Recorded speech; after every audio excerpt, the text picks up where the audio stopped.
Olá, pessoal, uma ótima tarde para vocês, uma semana excepcional para todos vocês.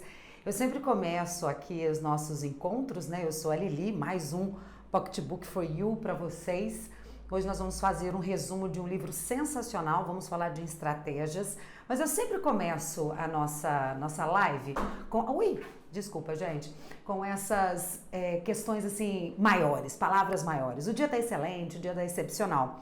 Eu quero trocar com vocês uma experiência rápida, muito rápida, antes da gente ir para o livro, que vai nos levar a isso, né? Mas o Tony Robbins, ele fala o seguinte, que toda vez que você for perguntado sobre uma situação e não estiver muito bom, coloque bem pequeno. Então, por exemplo, algum problema com relação à sua saúde, você fala, probleminha pequeno. Diminua o tamanho das suas palavras quando a situação for desafiadora. Mas quando você for falar de algo bom, coloque sempre muito grande. Então tá excelente, tá sensacional. Porque o corpo, o cérebro e o nosso coração, ele capta, né, eles captam essa energia de positividade de palavras maiores ou menores.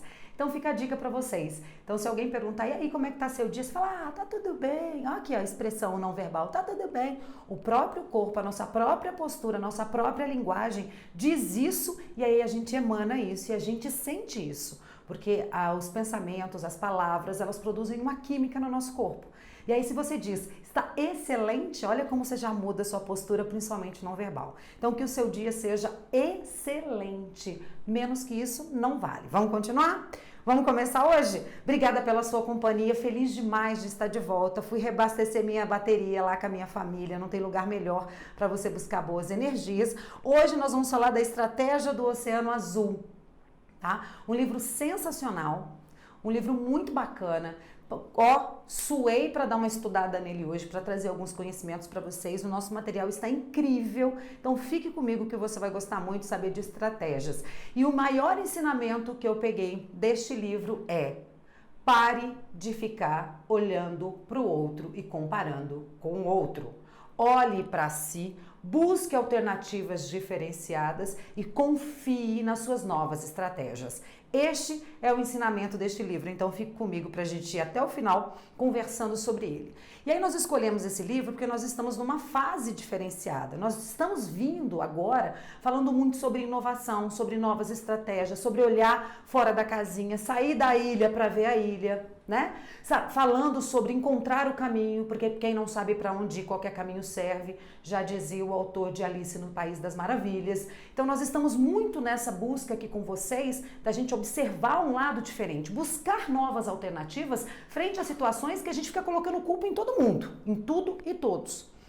Então, qual que é a nossa ideia hoje? É mostrar para vocês que é preciso mudar, porque até gigantes, que a gente nunca achou que ia acontecer alguma coisa, está passando por isso. Olha essa notícia, Apple. O que aconteceu com a queridinha do mercado? A queridinha do mercado, ícone que chegou a valer mais de 1 trilhão, está desmoronando. E aí, o que aconteceu? Marcelo Lopes traz pra gente o seguinte: a grande verdade é que essa é uma empresa de um só produto. O iPhone representa mais de 60% da receita e está operando em um mercado saturado, onde praticamente não há crescimento. Nos poucos lugares onde ainda existe um pequeno crescimento, a competição é ferrenha e ela tem que enfrentar nomes como Samsung, essa Huawei, a Oppo, que oferecem aparelhos a preços menores. Isso, gente, foi em janeiro de 2019 que ele disse. E aí, nós estamos hoje enfrentando aqui, ó, esse celular aqui. Esse celular que eu comprei, ele é parecido ali, ele briga muito com o iPhone X, só que o preço é infinitamente menor, talvez umas 8 vezes menor, faz a mesma coisa, é excelente. E aí o mercado está cheio deste aparelho também. O que aconteceu então com a queridinha? Será que ela parou de pensar? A inovação que ela vinha buscando tanto? Ou só pensou em inovação como lucro, mas não pensou se o produto daria ao consumidor aquilo que ele mais precisa? Porque também é o foco do nosso encontro hoje. Falta de investimento em inovação afeta resultados nas vendas B2B. Por que será, gente, que isso está acontecendo? O que é inovação? O que é tecnologia? Vou investir em tecnologia, vou criar o elefante que não existe. Mas e aí? O cliente precisa, ele vê valor, não é preço, é valor naquele produto. Então, esse livro faz a gente refletir e é destinado para líderes de organizações que estejam tendo problema com saturação de mercado e também para quem quer começar a empreender. O que é saturação de mercado? Eu faço, ninguém me vê. Por quê? Que eu vendia tanto, hoje eu não vendo mais. O que está acontecendo comigo? Fiquei parada no tempo? Será que eu ainda estou olhando minha concorrente, estou ali só e ela, enquanto ela cresce, será que ela só está me vendo ou ela não está me olhando? A regra agora não é ficar olhando a concorrente pelo retrovisor. A regra é olhar e vazar e nem olhar para a concorrente. E aí a gente fica imitando o mercado. Talvez eu fico pensando, né? Todo mundo imitando o outro. Será que a gente está imitando aquele que não está tendo resultado e a gente também não está tendo? Pode ser uma estratégia. Ele fala disso aqui. O livro comenta sobre isso. Será que a gente está imitando o outro na forma incorreta de fazer negócio? Vamos lá. Gente, a estratégia do Oceano Azul é do Sean Kim e da René, é de 2015. Os autores do livro são coeditores do INSEAD, né, que é o nome do livro, desse instituto que eles têm, é o nome do livro em inglês, e são professores de estratégia em gestão nessa Boston Consulting Group. Tá? Olha, o que eles fizeram? Esta obra demonstra estudos realizados com cases de 150 pessoas que tiveram bons resultados e pessoas que não tiveram bons resultados. Tá? Empresas que quebraram paradigmas encontraram novos nichos para o crescimento e empresas que ficaram paradas no tempo e não cresceram. E aí, neste momento, a gente tem que parar para refletir. O que é nicho? Hoje, cada vez mais, nós estamos trabalhando com nicho, grupos específicos, locais específicos de trabalho, sem desconsiderar, é claro, a nossa concorrente e o que os outros estão fazendo, mas o livro também nos ensina a olhar por outros vieses, e aí é onde a gente vai conversar agora. Os principais assuntos que nós vamos tratar a estratégia é criar um espaço não explorado no mercado, nicho. Novidades, o que tem de novo neste mercado? O que no meu meio eu posso trazer de novo? Que produto eu posso criar? Lili, é muito desafiador eu criar um produto, é melhor eu ir junto com a manada. Será? Será que é tão desafiador? Ou é desafiador você se manter na manada fazendo a mesma coisa, seguindo pessoas que estão fazendo a mesma coisa e não tendo sucesso? O livro nos ensina a sair da casinha. Dentro do meu mercado, o que tem gente não fazendo? Qual é o nicho que não está sendo explorado? Excesso nos atributos e serviços oferecidos, guiado pelo esforço de imitar a concorrência. Imitar a concorrência não é o caminho. E aí, sabe o que a gente faz? A gente vai colocando um monte de coisa dentro da nossa empresa, dentro da nossa indústria, dentro do nosso negócio. Não, a concorrência está fazendo, eu vou fazer também. E aí, nós deixamos de ser bom em alguma coisa e passamos a ser mais ou menos em outra. Ou em outras. E aí deixamos de ter um foco, desperdiçamos tempo, dinheiro que eu digo financeiro, recursos humanos, e aí só para imitar a concorrência. Mas eles estão fazendo, eu vou fazer. Em vez de imitar, crie, é o que ele fala. Não estreite sua visão olhando apenas para os concorrentes da sua indústria. Olhe o que está por trás, que são segmentos paralelos que eles chamam aqui. Na sua indústria eu vou falar negócio. Pare de ficar olhando apenas, segundo o livro, o seu negócio, os concorrentes ao seu negócio. Então eu dou palestra de vendas, dou palestra de comunicação, como se portar frente às câmeras, como se utilizar do verbal e não verbal para vender mais ou ter uma melhor relação com os seus funcionários. Se eu ficar olhando o que minha concorrente ou meu concorrente está fazendo e for tentar imitá-los, eu não vou conseguir fazer. Então é melhor eu continuar no nicho que eu estou, que são médias e pequenas empresas. Os consumidores querem saber se o produto vai resolver seus problemas. Então, muitas vezes, a gente quer inventar a roda de outro jeito, só que, na verdade, se você fizer a roda mesmo do jeito que ela está e resolver o problema do cliente, tá excelente, tá? Nós temos já uma participação aqui. Pessoal, que delícia, cedinho, gosto. O Enéas diz, limitar a concorrência não é inovação, limitar a concorrência não é inovação, é adequação. Isso mesmo. É isso mesmo, Enéas. Quando eu me limito à concorrência, eu só me adequo ao mercado. Só que nós temos que pensar, e nós vamos discutir isso daqui a pouquinho, que inovação também não é criar o troço que não existe. Inovação tá aqui, É ver se o seu produto vai resolver os problemas dos clientes. É observar. E tudo aqui é fazendo perguntas, fazendo análise, saindo da ilha e olhando a ilha. Então, muitas vezes, a gente acha que inovar é fazer um novo produto. Muitas vezes, Enéas, é a gente adequar o produto que nós temos à situação que nós buscamos para resolver o problema deste consumidor. Então, eu estou inovando, buscando inovar, vendo que só a consultoria ou só não é o que o cliente quer, ele quer um trabalho permanente. Então, eu estou adequando minha precificação, adequando meus pacotes para que a pessoa saiba, ó, todos os dias você pode estar comigo sem problema nenhum e nós vamos trabalhar juntos, tá? Aqui ele fala o que é o Oceano Azul e o Oceano Vermelho. Ele dá exemplo que teve uma época nos Estados Unidos que os circos estavam muito na moda. Eram dois tipos, duas grandes empresas que comandavam aquele ambiente. Naquele ambiente, o que acontecia? Era um brigando com o outro. Ah, tem que ter um animal mais exótico. Ah, tem que ter uma atração mais maluca. Tem que ter um picadeiro diversificado. E era assim naquela época. E eles explicam que o tempo foi passando e novas formas de diversão foram acontecendo. Computadores, né, mais possibilidades de shopping centers, enfim, mais lojas, os telefones e tal. E os medos também dos animais. Também teve a situação da preservação dos animais. Por exemplo, no Brasil, em algumas cidades, não pode ter atração circense com bichos, enfim.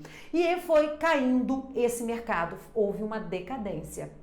Muitos deles ficaram para trás porque continuavam brigando para roubar o profissional do outro que é melhor, pegar o bicho que é melhor, nananã, e ficaram naquela briga, onerando os lucros. E aí ele diz que o Cirque du Soleil, o que o Cirque du Soleil fez? Em vez de ele ficar com atrações clássicas, palhaços e animais, o Cirque du Soleil foi para o Oceano Azul, que ele chama de oceanos azuis, entretenimento teatral. O que o Cirque du Soleil fez? Parou de ficar brigando com a concorrência. Diminuiu a quantidade de coisas, um picadeiro único e colocou dentro das suas atrações circo e também teatro. E aí, o que é o Cirque du Soleil hoje? O Cirque du Soleil hoje é único, é nichado. Ninguém é igual ao Cirque du Soleil. Eles chegaram a um certo ponto de fazer coisas inimitáveis. Olha que coisa mais legal. E você pode fazer isso com preços e valores que ninguém vai imitar, porque você criou o seu próprio Oceano Azul. Gente, ele até colocou aqui, ó, e eu até trouxe para vocês o que foi que o Cirque du Soleil fez para chegar onde ele chegou. Então, eram espetáculos muito grandes, era perigo, né? E eles foram para picadeiro único, temas refinados e ambiente refinado. Ó, saí do que todo mundo fazia, fui fazer algo único e aí eu encontrei meu Oceano Azul. Bom, ferramentas de modelos de análise que a obra traz pra gente. São as matrizes de avaliação de valor. Visualiza o estado atual da indústria ou do negócio e mostra como uma estratégia de Oceano Azul difere dos concorrentes. Qual que é esse modelo? Ele fala assim, ó, você tem que perguntar 4 coisas, tá aqui, ó, eliminar, elevar, reduzir e criar. Modelo das 4 estações. Elabora 4 perguntas chaves. Olha só, faça essa pergunta para você. Vou ler por aqui, para você acompanhar comigo aqui, ó. Quais atributos nunca oferecidos devem ser criados na minha indústria, no meu negócio, no meu empreendimento? Quais?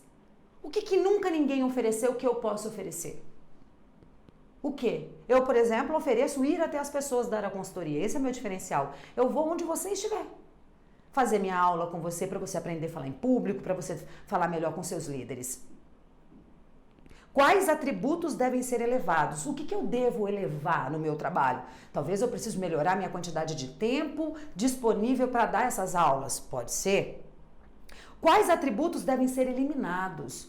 O que eu devo parar? O que eu não devo parar de fazer? E quais atributos devem ser reduzidos? O que eu devo reduzir? Né? Então ele fala o seguinte, o que você deve avaliar? Quais são os excessos que você tem? O que você deve mudar? Tá aqui, as perguntas são essas aqui, ó. Eu devo eliminar, eu devo elevar, eu devo reduzir, eu devo criar. Cirque du Soleil. O que eles fizeram? Eles eliminaram palhaço, bicho, animal, pim, e elevaram aqui que eu trouxe para vocês um picadeiro único, um único espaço. O que eles reduziram? Eles eram emoção e perigo, humor e delírio. Eles foram para ambiente único, satisfação, prazer na visão, né? Que eles falam aqui, que é um ambiente refinado e temas refinados. Faz sentido? Você participa aqui comigo? Faz sentido o que eu estou falando? Essas palavras, essas perguntas chaves, fazer essa 4 estação, eliminar, elevar, reduzir e criar. E aí? No seu negócio. Lili, eu vendo, aqui a gente está falando de indústria, mas a gente pode colocar para o meu negócio de consultoria, de personal em comunicação. O que eu estou fazendo de mais ou o que eu estou fazendo de menos ou o que eu posso fazer que nunca ninguém fez? Nunca ninguém fez. Aí, sabe o que acontece? Eu vejo muita gente falando assim, não, você tem que ir para a internet, ficar fazendo vídeos na internet, você tem que ir para a internet, fazer... Eu falei, mas todo mundo já faz isso. O meu diferencial pode ser essa coisa de eu fazer junto com você, de eu ir até você, de eu te ensinar a fazer e você fazer na internet. Não é melhor você estar comigo, de eu falar, olha, se mexe assim, olha assim, abre mais a boca, olha a sua postura, mude suas emoções. Talvez. Por que eu vou seguir o concorrente que faz toda hora tá com workshop, toda hora tá na internet? Pode ser uma estratégia boa para mim ir para este mercado? Eu posso avaliar. Então, o que é que você deve eliminar, o que é que você deve elevar, o que você deve reduzir e o que é que você deve criar aí no seu negócio. E agora, gente, tem as fronteiras do mercado. Essa é bem legal, porque no final a gente diz, construa as suas. São 6 fronteiras que ele traz pra gente. A primeira fronteira é examinar os setores alternativos. Não estreite sua visão apenas em um concorrente. Observe os setores alternativos. Ele dá o exemplo seguinte, cinema e restaurante são diferentes, só que estão ligados a um único propósito, sair à noite. O que é que esses dois têm que avaliar um no outro, que faz com que vai no um e vai no outro? Não sei, de repente um cinema pode começar a oferecer jantares durante um filme, não sei, talvez faça muita bagunça, faça muito barulho, não sei, mas o que é que eu posso unir, tirar, elevar ou agregar neste processo? Então, não estreite sua visão apenas em seus concorrentes. Quais são os setores alternativos ao seu produto? Né? O meu concorrente direto é uma palestrante, mas tem um setor alternativo. Tem os coaches, que também são meus concorrentes diretos, né? Tem as universidades, que também são minhas concorrentes.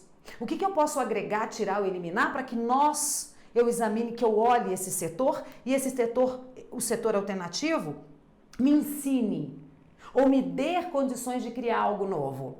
Explore os grupos estratégicos dentro dos setores. Grupos estratégicos compreendem empresas que perseguem uma estratégia similar. Ele dá o exemplo aqui da BMW e da Mercedes, que é, né, uma venda mais elevada, e dá o exemplo da Fiat, por exemplo, com a Volkswagen. Ok, mas por que é? Por que eu tenho que olhar isso, Lili? Se eu sou da BMW, por que eu vou ficar olhando a Fiat e a Volkswagen? Eu tô aqui em cima. É para você observar o que faz o seu consumidor descer e subir e elevar o seu processo. Se ele tem uma BMW, mas também tem um Fiat, por que ele faz essa queda ou altera? Ele tem um Fiat e vai para um BMW. Ele manda examinar essa estratégia. Empresas de grupos estratégicos dentro do seu setor. Então, eu tenho uma concessionária, por exemplo, da Fiat, eu sou muito pequena, quando eu comparada com a Mercedes, mas eu preciso analisar. E de lá para cá também, no meu setor, eu preciso analisar esses grandes grupos, essas grandes empresas que trabalham com o que eu trabalho, por mesmo meu público sendo diferenciado. Tá? Terceiro ponto, analise a cadeia de compradores. Empresas convergem em torno de quem possui poder de compras. Perfeito, eu possuo poder de compras, mas você tem que tomar cuidado, que ele dá o exemplo seguinte, um vendedor de software só olha para o cara da tecnologia, mas se esquece de olhar para quem vai usar o computador. Porque na hora que você tem uma indústria de software, você chega lá para o diretor de tecnologia, você fala aqui, eu tenho esse software aqui que é sensacional. Só que você se esquece de olhar que quem vai usar não é o diretor de tecnologia, são os engenheiros, são as pessoas que estão aqui abaixo. E essas pessoas acham o seu produto bom? Ele vai ser bom para o seu produto? Num workshop que eu fui recentemente numa grande indústria de papel, tanto de São Paulo como aqui da região, eles falaram isso. A gente não pensa só em dar para aquela empresa uma caixa, uma embalagem, uma sacola boa, e sim que o consumidor, na hora que chega em casa, ele também considere aquilo bom e produtivo. Porque eu poderia só considerar a empresa que vai colocar o produto dentro da embalagem. E o consumidor final? Será que para ele vai ficar satisfeito com a sacola que vai chegar?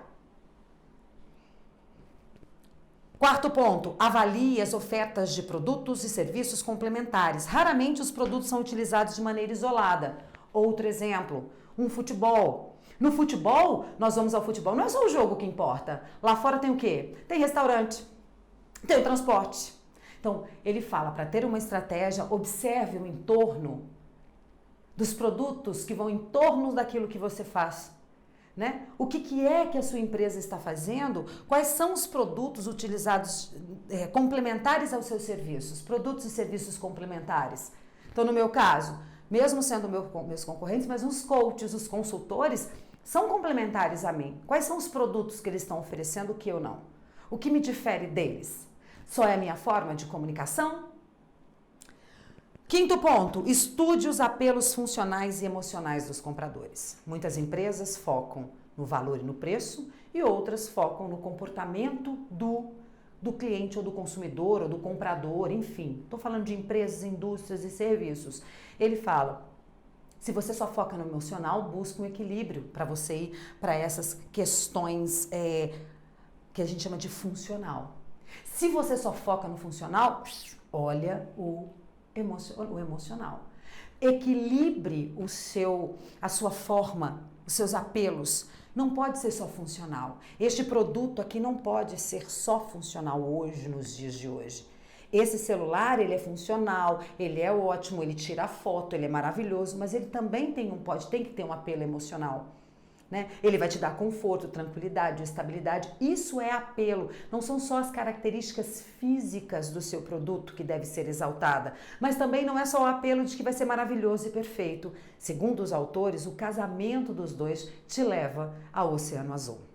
E o sexto ponto, observe o transcurso do tempo.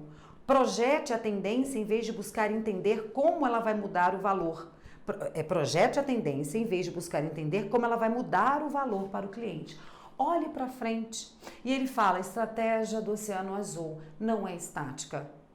Eu adoro quando a gente entra neste assunto. Mude o tempo todo. Mude o tempo todo. É importante que a gente observe, pessoal, que às vezes a gente está batendo cabeça, né? A gente falou isso no nosso último encontro. A gente tem que começar a observar o que é teimosia e o que é persistência. E outra, mas já fiz perfeito. O Oceano Azul me ensinou, eu já fiz, olha, meu concorrente, agora eu paro. Não, é o tempo todo. É o tempo todo, tá? Gente, aí ele fala assim, concentre-se no panorama geral, não nos números. Desenhar o modelo estratégico permite o seguinte, visualização dos fatores mais importantes da sua empresa, indústria, produto, obtenção de informações sobre o perfil estratégico de todos que atuam naquele mercado. Olhar o todo. Ele fala, sai e observa, né? Como é que eu tenho essa equipe? Eu tenho que ter uma equipe estratégica. Eu tenho que ter uma equipe para observar o que está acontecendo no mercado, não para eu imitar, e sim para eu trazer para mim. E qual que é o panorama geral? Não é só número, e sim as coisas que estão acontecendo. E aí ele fala aqui, despertar visual. O despertar visual, gente, é muito interessante, porque ele fala assim, compare o desempenho da sua matriz de valor. Como é que está o desempenho? Comece a olhar qual é a sua matriz de valor e desperte. Olhe para isso. O segundo ponto é a exploração visual. Eu trago sempre escritinho, viu, gente? Porque é melhor para a gente não esquecer. Mas ele fala assim, primeiro, aqui, despertar visual. Onde mudar minha estratégia? Que lugar que eu preciso mudar ou melhorar? Aí ele traz o seguinte, saia do campo. Saia do campo aqui, para olhar de fora. Veja de fora. E aí você vê o que precisa eliminar, o que você precisa criar e o que você precisa mudar. Olhe, que eu comecei dizendo, saia dessa ilha e comece a olhar a sua ilha, respeitando as especificidades do seu produto. Eu sei que muitas vezes o criador não quer mexer na sua criatura, eu sei disso, porque é teu o produto, só que ele não pode ser só seu. Se você tem um produto ou um serviço, ele é para alguém ou para alguma coisa. Então é importante que a gente foque nisso. Então, exploração visual. Feira de estratégia visual é o outro ponto do panorama geral que ele traz para você. A feira desenhe a sua matriz. Receba feedback dos seus clientes e use os feedbacks para você crescer. Então, depois de você olhar no que você precisa mudar, olhar lá fora o que precisa, o que é necessário fazer para mudar, comece a pedir opinião. Vamos pedir informação, feedback, feedback, feedback. E o último ponto, ele fala comunicação visual. O que é a comunicação visual, gente? Olhe os seus perfis, né? Ele fala assim, olhe os seus perfis, coloque tudo em uma única página para que você comece a observar, responda aquelas perguntas, coloque e olhe como elas estão descritas. É a melhor forma para você observar isso. A comunicação visual, que ele fala aqui, é para você perceber como é que você colocou, como é que você montou, onde estão os seus clientes, fica muito mais fácil de ver. E aí ele fala o seguinte, você vai ter uma visão muito mais clara, né? Apoie o seu projeto, iniciativa, né? Aquilo que é bom para você, na sua estratégia. E olhe sua estratégia de negócio. E segue o baile. Isso aqui, gente, é para você desenhar. Lili do céu, eu não estou conseguindo, né? Tem que acompanhar mais Pocketbook for You, www.pocketbookforyou.com.br. Você entra lá, se cadastra para você ter acesso a esse material, que lá a gente tem até uns desenhinhos com perguntas e respostas que fica bom para você. Mas pratique, faça. Hoje vindo para cá, aqui para Voito, eu vim ouvindo um áudio e esse áudio dizia assim, a PNL também fala, né? Finja até se tornar, né? E outra, repita. A prática te leva a algum lugar. O autor dizia, se você quer aprender a dirigir, você não senta no banco, pega o volante e liga a chave.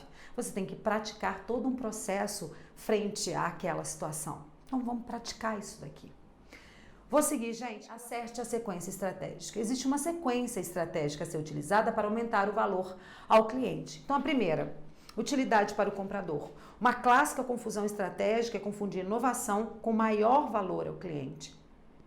Não há necessidade de você inovar e aumentar valor, não há necessidade de você inovar e não prestar atenção no que o cliente quer. Aqui a ideia é você inovar pensando no cliente. Precificação estratégica, essa eu gosto. A fim de garantir um vigoroso fluxo de receita para a sua oferta, deve-se definir o preço estratégico certo. E aí ele dá, que ele chama aqui, que até trouxe para a gente também, ele fala o seguinte, não confunda inovação com maior valor ao cliente, já coloquei para vocês. Quer saber se o produto vai resolver o problema do seu cliente. Primeiro, ele quer saber isso, ele não quer saber se anda de costa, vai resolver o problema dele, se vai resolver, perfeito. Isso não significa que você tem que aumentar. E ele pede para você ter o preço estratégico, qual que é? Principais alternativas a seu produto e faixa de preço para mais consumidores, tá? Que ele chama de corredor de preço. Então ele faz lá, a gente tem até um gráficozinho, tá? Nível maior, dificuldade de imitar. Então ali você já precifica preço maior, que é a dificuldade de imitar e ele traz o maior valor. O preço médio é o preço que traz alguma agilidade, alguma questões ambientais, quer dizer, no meio. E o preço menor é aquilo que é inferior e também é mais fácil de imitar. Então você consegue fazer essa precificação com foco. Agora, tem outros autores que dizem, se você está no mercado, busque olhar os preços do mercado. Agora, se você é o único que detém o monopólio, quem dá o preço é você, tá? Custo-alvo. Cuida do lucro do modelo de negócio. Custo-alvo qual é o lucro do meu modelo de negócio? Esse meu modelo de negócio, gente, é estudar. Há alguns autores, e a gente coloca no nosso resumo, no nosso pocketbook, que está lá no site, que você encontra, a gente coloca alguns outros autores. Muitos autores falam que essa estratégia é melhor. Outros autores dizem que você encontrar o seu porquê, o seu propósito. Dá para unir tudo na estratégia do Oceano Azul. E a adoção é você trazer, né, algumas pessoas, algumas situações. Diz que muita gente não gosta, ameaça a situação atual, né, tem medo, as pessoas têm resistência entre as partes interessadas. Muita gente vai ter medo dessa questão da adoção, mas aí é onde entra a parte mais interessante, que é essa aqui. Incorpore a execução e estratégia e renove os oceanos azuis. Incorpore a execução e estratégia, engajamento. Traga todos da sua empresa, todos que querem entrar com você, nessa nova proposta. Explique o que é e diga, peguei informações de todos e tomei a decisão que vai ser melhor para todos e para a empresa. Explique, converse, traga todos para contribuir. E expectativa, diga para as pessoas quais as expectativas que você tem delas e quais as novas metas e os novos produtos. É aqui que é onde a gente tira o medo. Diga para os seus profissionais, olha, eu sei do que está acontecendo, eu sei a situação que está e já estou me movimentando. O que vocês acreditam que pode melhorar? Tem uma estratégia que eu não sei em qual livro que foi, que eu já li vários aqui, fiz alguns resumos, que ele fala que é importante que a gente busque pessoas de outros setores para vir falar conosco, porque às vezes o financeiro tem uma ideia sobre a nossa empresa, não é só o comercial que sabe o que vender, o que o cliente quer. Muitas vezes o financeiro tem. E numa estratégia que eu vou me lembrar qual é, de análise de mercado, de criar novas estratégias, a ideia é trazer um elemento de cada parte da empresa. É muito legal essa estratégia que eles fazem. Um de cada parte da empresa. Para que todos possam participar desse processo de nova estratégia, de nova execução. E é o que eu te falo. E aí ele fala o seguinte: a criação de estratégias do Oceano Azul não é uma realização estática, mas um processo dinâmico. Como os oceanos azuis e vermelhos sempre coexistiram, a realidade prática exige que as empresas naveguem com sucesso em ambas as águas. Tô caindo no vermelho, eu já começo a nadar em busca do azul, constantemente. É importante se manter sempre atento aos indicadores essenciais de inovação, para que a sua empresa consiga liderar o mundo dos negócios. Inovação, para que você consiga seguir aí no mundo dos negócios. O livro é sensacional, tá, gente? Ele é sensacional e são estratégias muito bacanas e de fácil execução quando você olha para o seu negócio, tá? O Enéas diz o seguinte aqui, obrigada, viu, Enéas? Diversidade é fator fundamental para a inovação. Enéas, não só, é isso aí, a diversidade é fator fundamental para a inovação. Além da diversidade, Enéas, é a diversidade de ideias, não é? Vê se você concorda comigo. É trazer na cultura tanto ágil quanto enxuta, é você olhar as pessoas que estão dentro da tua empresa e buscar o melhor que existe dentro delas. Eu falei aqui recentemente de uma palestra que eu fui numa grande rede de supermercado, de um diretor comercial que havia ido a Israel e trouxe as experiências de Israel, e ele fala que em Israel a gente potencializa o ponto mais forte das pessoas e não o fraco. E aqui o que a gente faz? A gente olha o fraco, começa a tentar levantar o fraco e aí a pessoa fica mediana. E é o contrário que a gente tem que fazer, que é olhando a diversidade, né? Gente, o consenso, o equilíbrio, não e nem a paz, segundo esse palestrante que eu estive, ele diz, está na igualdade de pensamentos. Está sim no respeito à diversidade de pensamentos e conviver em paz com aquilo. Então, se dentro de uma empresa nós temos a diversidade e nós conseguimos pegar o de melhor para que a gente inove e navegue em oceanos azuis, por favor. Todos os materiais que trazemos aqui para vocês são grandes materiais, já colocado em prática. Esse daqui foi estudo de 150 empresas e pessoas. Tem um fundamento. E ele diz, traga todos para perto de você. Enéas, muito obrigada, contribuiu muito com essa palavra diversidade que eu gosto muito. Bom, como devo aplicar esses conceitos? Crie espaços de mercados inexplorados, ou seja, busque nichos diferentes. O que ninguém nunca fez? E vai inovando o tempo todo. Nós demos vários exemplos aqui de empresas em no curso que a gente deu no workshop, que a gente falou aqui. Né? O Groupon, que era de um jeito, ele foi inovando e foi para outro. Empresas que criaram startups que fizeram isso, mas viram que o mercado precisava disso e foram para lá. O que não está sendo explorado aí no seu mercado? Torne a concorrência relevante. Pare de ficar olhando a concorrência e mirando. E aí, eu acho que a melhor pergunta é, o meu concorrente, fazendo o que ele está fazendo, ele está crescendo? Por que é que eu tenho que imitar aquele que não está crescendo, em vez de eu gastar essa energia, olhar para mim e falar o que eu posso fazer melhor para eu crescer? E isso é para a vida, tá? E isso aqui eu vou falar para você profissional, que fica olhando o seu colega e fica imitando ele, em vez de colocar o seu melhor para fora. Para com isso. Não é desconsiderar, é dizer que ela é irrelevante, ou seja, porque você está buscando novos caminhos. Preencha as matrizes propostas de acordo com o seu negócio. Por favor, a gente tem mania de querer ganhar o mundo antes de o mundo estar disposto a ser dado. Comece a fazer dentro do que você tem.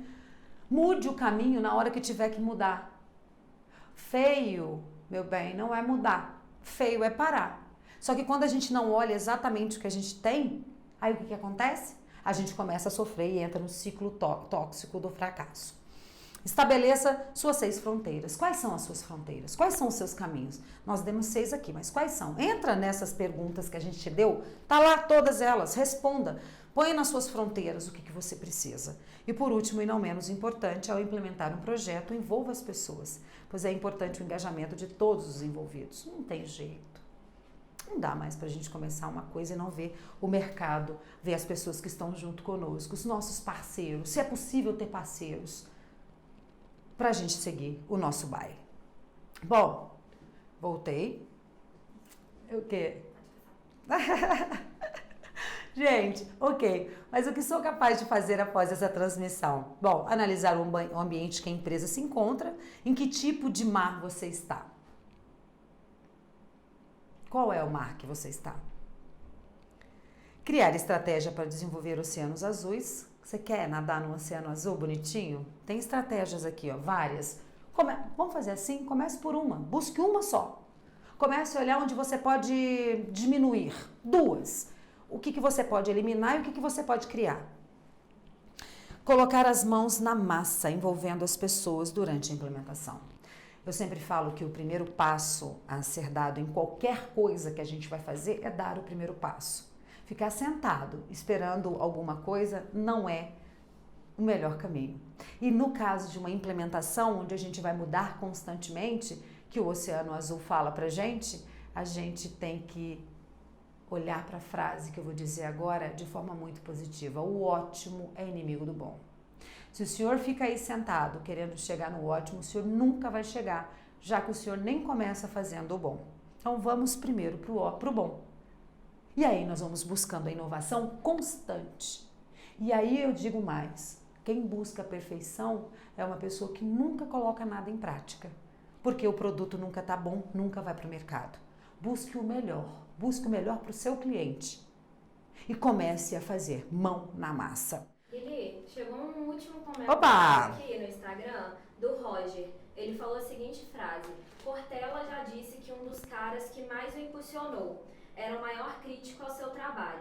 Isso fazia ser ainda melhor a buscar algo a mais. Agora eu digo, esteja aberto a críticas. Olha só, Roger, eu adoro quando vocês... Eu sei que eu já passei um pouco do horário, mas eu vou seguir adiante. Eu adoro quando vocês colocam isso, porque quando eu fiz o meu curso, a nossa websérie de... Deixa eu só tirar isso daqui. Soft Skills. O pensamento crítico, eu falei, gente, pare de achar que crítico é ruim. Não é o que, é como, talvez como as pessoas falam que nos levam a pensamentos ruins. Mas, Roger, crítica é algo maravilhoso. É o que nos faz crescer. O que nós temos que diferenciar é de onde elas vêm e como elas estão vindo. No caso do Cortella, veio de uma pessoa que ele acreditava efetivamente que queria o bem dele, que queria o crescimento dele. Então, as críticas vieram para crescer. Eu sempre digo, estava conversando com meu pai esse final de semana acerca de um outro tema, né, mais ligado a questões espirituais, enfim. Mas eu estava dizendo para o meu pai, falei, pai, é muito fácil a gente obter informação, falar que a gente agora está, né, bem e tal, só que a gente não convive com ninguém, não é? É fácil a gente se sentir equilibrado, autossuficiente, com autoconhecimento, quando a gente trabalha com uma televisão, quando a gente só tem uma geladeira dentro de casa. Agora, o desafio é conviver com outros, saber receber, Roger, e também saber dar.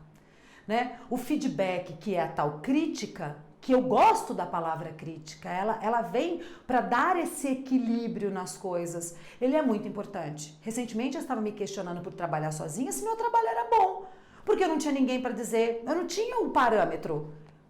E aí eu comecei a ficar muito autocrítica e comecei a ser inimiga do bom. Então o que eu comecei a fazer? Buscar pessoas para serem honestamente comigo. Falar, olha, não tá legal, muda aqui, melhora aqui. E comecei a entender essa crítica como forma de eu crescer e não parar, porque a autocrítica nos destrói. E aí, gostou da nossa resenha de hoje? Bom, mas o nosso bate-papo não precisa parar por aqui. Deixe seu comentário, dê sua sugestão, dê a sua opinião. E curtindo e compartilhando este material, muito mais pessoas vão ficar por dentro de tanto conteúdo maravilhoso. E na semana que vem você já sabe, né? O YouTube avisa quando tem vídeo novo. Agora, você quer ser avisado? Então faz um favor para mim. Se inscreva no canal e ative o sininho de notificação para você não perder nada.